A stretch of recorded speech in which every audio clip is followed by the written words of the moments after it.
Friends, Steve jobs का नाम तो सुना ही होगे। वो एप्पल कंपनी का फाउंडर एंड सीईओ है।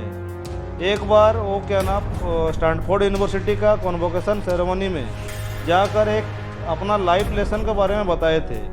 अपना पूरा जीवनी स्पीच में बता दिए थे। तो फ्रेंड्स, आप लोग को अगर उनका जीवनी को जानना है तो ये वीडियो जो है ना पूरा आखिरी तक आप लोग को देखना पड़ेगा। उन्होंने क्या ना 2005 12 जून को जो उस स्टैनफोर्ड कॉलेज का जो कॉन्वोकेशन सेरेमनी हो रहा था वहाँ वो स्पीच दिए थे। तो वो स्पीच क्या ना फ्रेंड्स वो इंग्लिश में था। तो बहुत सारे मतलब आदमी वो स्पीच तो सुने थे लेकिन समझ नहीं पाए थे। तो मैं आज उसको हिंदी में ट्रांसलेट करके आप लोग को बताने जा रहा हूँ। फ्रेंड्स, स्टीव जॉब्स की ये स्पीच आपके जीवन के बहुत से प्रश्नों का उत्तर देने में समर्थ है। ये स्पीच आपके अंदर एक पॉजिटिव प्रसार करेगी। मैं एक बार फिर से कहना चाहता हूँ कि इस वीडियो को आपको पूरा आखिरी तक देखना पड़ेगा।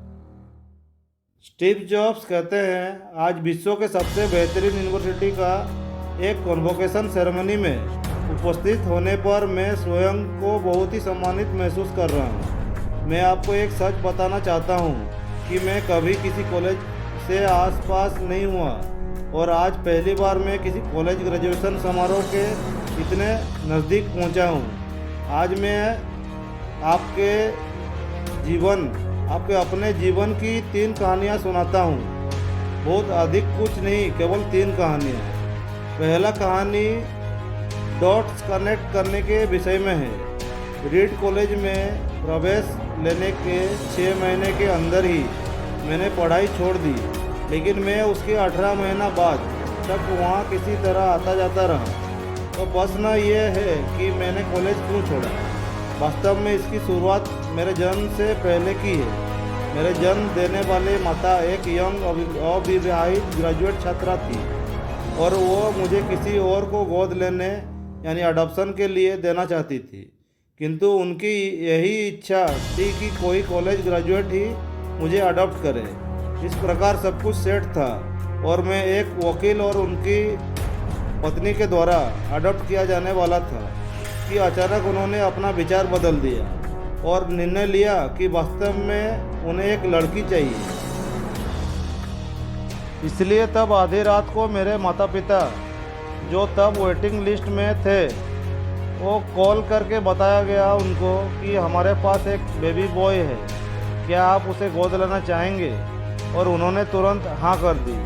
बाद में मेरे जन्म देने वाली माता को पता चला कि मेरी माता कॉलेज से ग्रेजुएट नहीं है और पिता तो हाई स्कूल भी पास नहीं है। इसलिए उन्होंने अंतिम अडॉप्शन पेपर साइन करने से मना कर दिया। लेकिन कुछ महीनों के बाद मेरे होने वाले माता पिता के मुझे कॉलेज भेजने के वचन देने के कारण वो मान गई। इस प्रकार मेरी ज़िंदगी की शुरुआत कुछ इस तरह हुई और 17 वर्ष बाद मैं कॉलेज गया, किंतु गलती से मैंने स्टैनफोर्ड जैसा ही महंगा कॉलेज चुन लिया।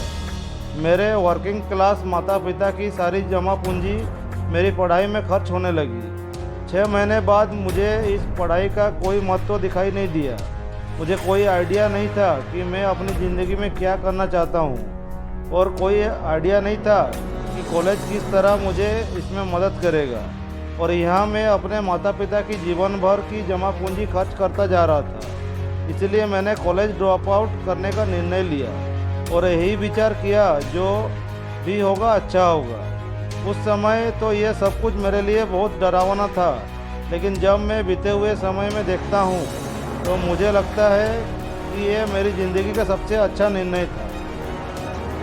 जैसे ही मैंने कॉलेज ड्रॉप आउट किया तो मुझे जिन क्लासेस में इंटरेस्ट नहीं था तो मैंने उन्हें करना छोड़ दिया और मैं केवल अपने इंटरेस्ट की ही क्लासेस करने लगा। ये सब कुछ इतना आसान नहीं था। मेरे पास रहने के लिए कोई कमरा नहीं था, इसलिए मुझे दोस्तों के कमरे में ज़मीन पर सोना पड़ता था। मैं कोक की बोतलों को लौटाकर मिलने वाले पैसे से खाना खाता था। मैं प्रत्येक रविवार रात को 7 मील पैदल चलकर हरे कृष्णा मंदिर जाता था, जिससे कि सप्ताह में कम से कम एक दिन पेट भर खाना खा सकूं। ये करना मुझे अच्छा लगता था। मैंने अपने जीवन में जो भी अपनी जिज्ञासा और इंटेंशन की वजह से किया, वो बाद में मेरे लिए अनमोल साबित हुआ। इसे मैं एक उदाहरण के द्वारा बताता हूँ। शायद उस समय रीड कॉलेज देश की सबसे अच्छी जगह थी जहाँ कैलीग्राफी सिखाई जाती थी। पूरे कॉलेज परिसर में हर एक पोस्टर, हर एक लेवल बहुत ही खूबसूरती से हाथों से कैलीग्राफ किया जाता था। क्योंकि मैं कॉलेज छोड़ चुका था, इसलिए मुझे सामान्य क्लासेस करने की कोई आवश्यकता नहीं थी। तो मैंने निर्णय लिया कि मैं कैलीग्राफी की क्लासेस करूंगा और इससे अच्छी तरह से सीखूंगा। मैंने सिर्फ और सैंस सेरिफ टाइप फेसेस के बारे में सीखा, अलग अलग अक्षरों के बीच में स्पेस वेरी करना सीखा और किसी अच्छी टाइपोग्राफी को क्या अच्छा बनाती है ये भी सीखा। ये खूबसूरत था, ऐतिहासिक था, इतना आर्टिस्टिक था कि इसे विज्ञान द्वारा कैप्चर नहीं किया जा सकता था और ये मुझे बहुत ही आकर्षक लगता था। उस समय ऐसा कोई भी विचार नहीं था कि मैं इन चीज़ों का प्रयोग कभी अपने जीवन में करूँगा। लेकिन जब 10 साल बाद हम पहला मैकिन्टॉश कंप्यूटर बना रहे थे, तब मैंने इसे मैक में डिज़ाइन कर दिया और यह खूबसूरत टाइपोग्राफी वाला विश्व का पहला कंप्यूटर बन गया। अगर मैंने कॉलेज में केवल कैलीग्राफी में ही प्रवेश नहीं लिया होता तो मैक में कभी मल्टीपल टाइपरफेसेस या प्रोपोर्शनली स्पेस्ड फॉन्ट्स नहीं होते। और क्योंकि विंडोज में मैक की कॉपी की थी तो किसी भी पर्सनल कंप्यूटर में ये सब नहीं था। अगर मैंने कभी ड्रॉप आउट ही नहीं किया होता तो मैं कभी कैलीग्राफी के वो क्लासेस नहीं कर पाता और फिर शायद पर्सनल कंप्यूटर में जो फॉन्ट्स होते हैं वो होते ही नहीं। अवश्य ही जब मैं कॉलेज में था तो भविष्य में देखकर इन डॉट्स को कनेक्ट करना असंभव था। लेकिन 10 साल बाद जब मैं बीते हुए समय में देखता हूँ तो सब कुछ बिल्कुल स्पष्ट नज़र आता था।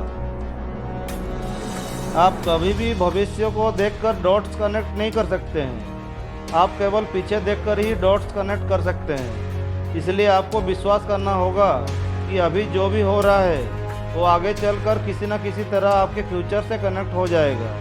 आपको किसी न किसी में विश्वास करना ही होगा, अपने गट्स में, अपने भाग्य पर, अपने जीवन पर, अपने कर्म या किसी न किसी चीज़ में विश्वास करना ही होगा।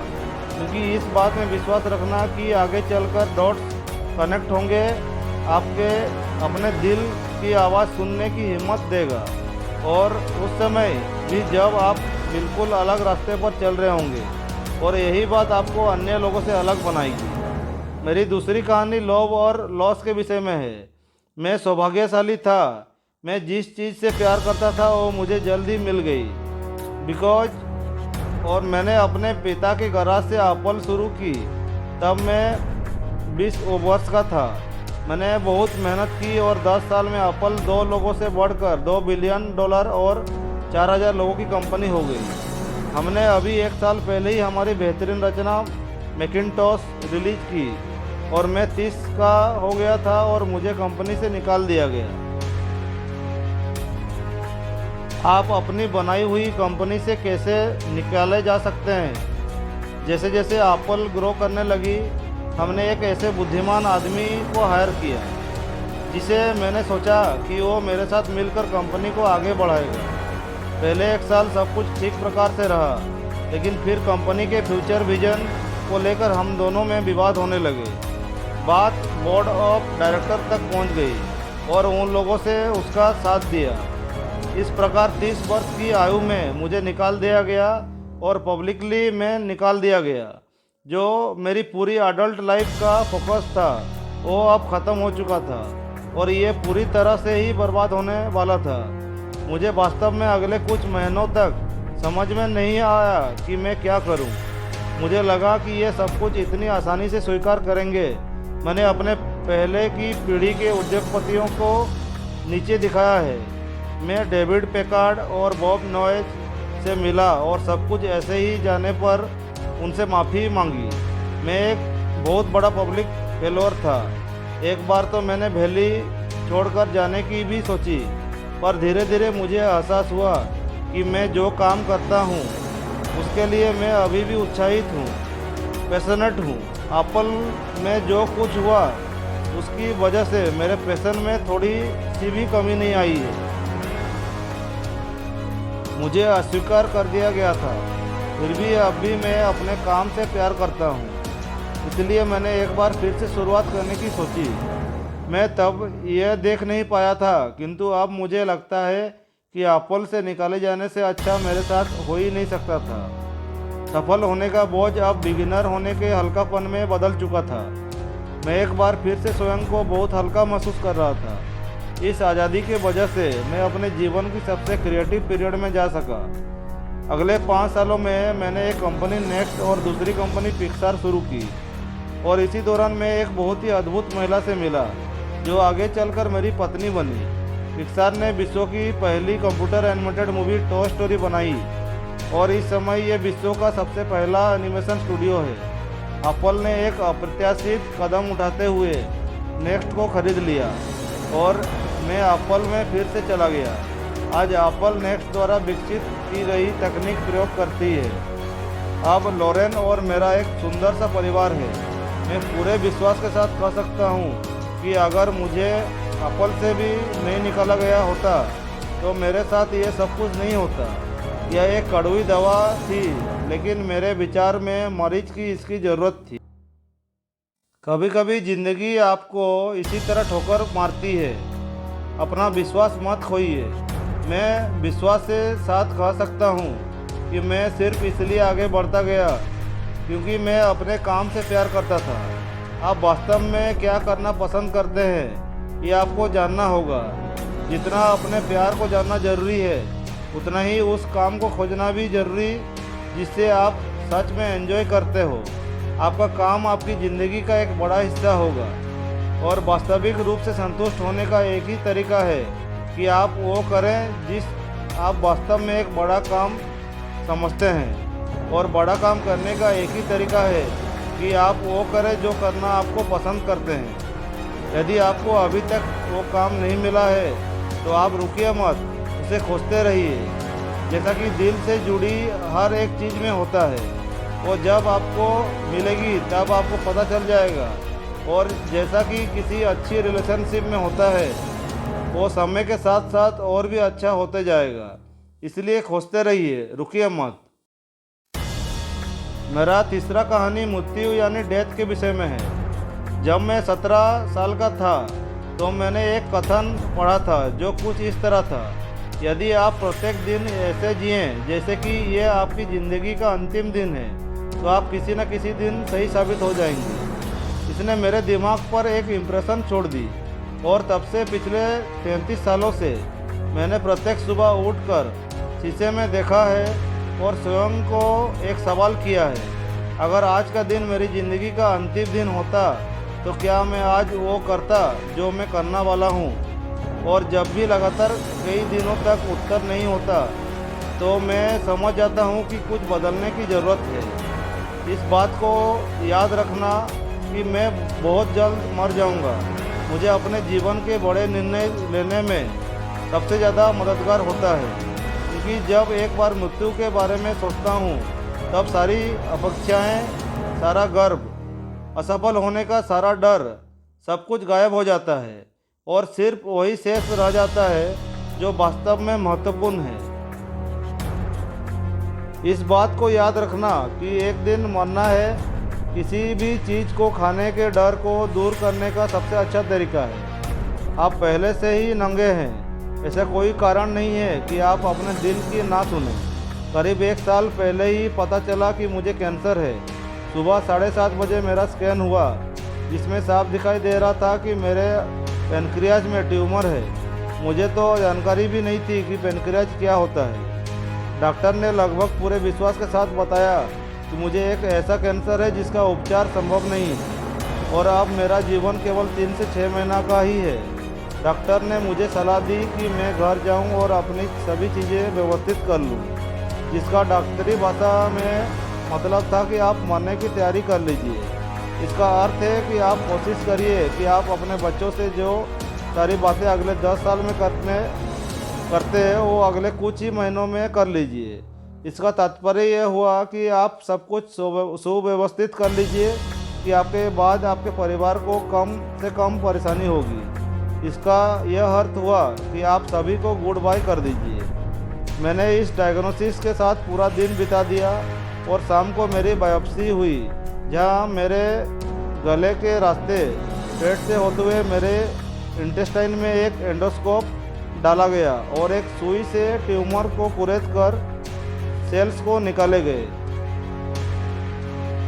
मैं तो बेहोश था, लेकिन मेरी पत्नी जो वहाँ प्रेजेंट थी उसने बताया कि जब डॉक्टर ने माइक्रोस्कोप से मेरे सेल्स देखे तो वो रो पड़ा, क्योंकि सेल्स देखकर डॉक्टर समझ गया कि मुझे एक बहुत ही दुर्लभ प्रकार की पैनक्रियाटिक कैंसर है जो कि सर्जरी से ठीक हो सकता है। मेरी सर्जरी हुई और सौभाग्य से अब मैं ठीक हूँ। मृत्यु के इतने पास मैं इससे पहले कभी नहीं पहुँचा और उम्मीद करता हूँ कि अगले कुछ दशकों तक पहुँचूँ ही नहीं। ये सब देखने के बाद मैं और भी विश्वास के साथ कह सकता हूँ कि मृत्यु एक उपयोगी लेकिन विशुद्ध रूप से बौद्धिक संकल्पना है।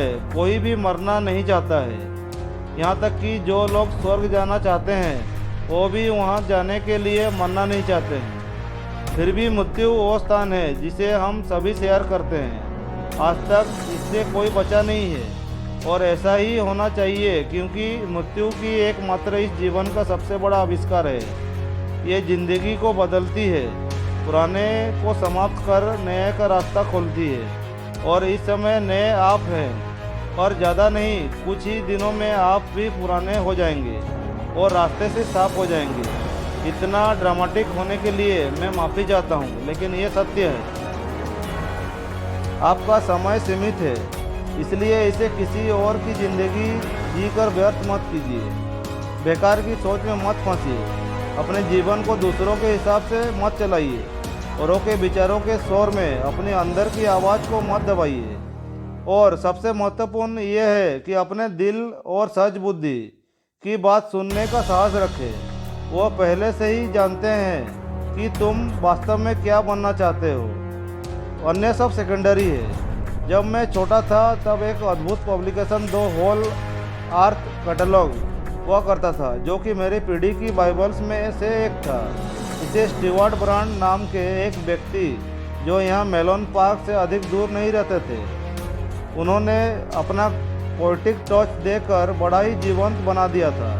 ये 60 के दशक की बात है, जब कंप्यूटर और डेस्कटॉप पब्लिशिंग नहीं हुआ करते थे। पूरी सूची जो कैटलॉग है टाइपराइटरों, कैंची और पोलराइड कैमरों की मदद से बना जाता था। वो सब कुछ ऐसा था मानो कि गूगल को एक किताब के रूप में बना दिया गया है, वो भी गूगल के आने से 35 साल पहले। वो एक आदर्श था, अच्छे टूल्स और महान विचारों से भरा हुआ। स्टीवर्ट और उनकी टीम ने द होल अर्थ कैटलॉग के अनेक इशूज निकाले और अंत में एक अंतिम इशू निकाला। ये 70 के दशक का मध्य था और तब मैं आपकी उम्र का था।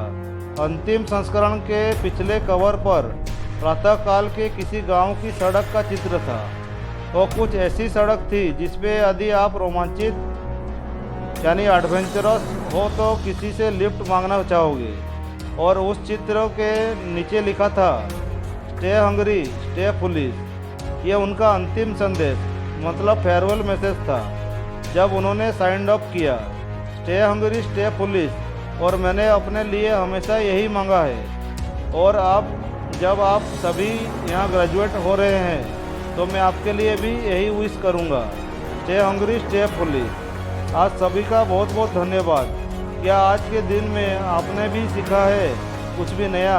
क्या डेवलप कर रहे हैं कोई नई स्किल? यदि उत्तर हाँ है तो आप सही दिशा में हैं, और नहीं है तो आज से ही शुरुआत कर दीजिए।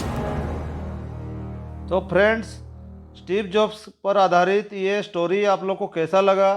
आप अपने विचार कमेंट के माध्यम से हमारे साथ शेयर कर सकते हैं। और अगर वीडियो अच्छा लग रहा है तो फ्रेंड्स ज़रूर लाइक करना मत भूलिएगा, और चैनल पर नए हो तो सब्सक्राइब करना ना भूलिएगा। और मेरा आने वाले जो भी नए नए वीडियो हैं उनका नोटिफिकेशन पाने के लिए बेल बटन को दबाना मत भूलिएगा।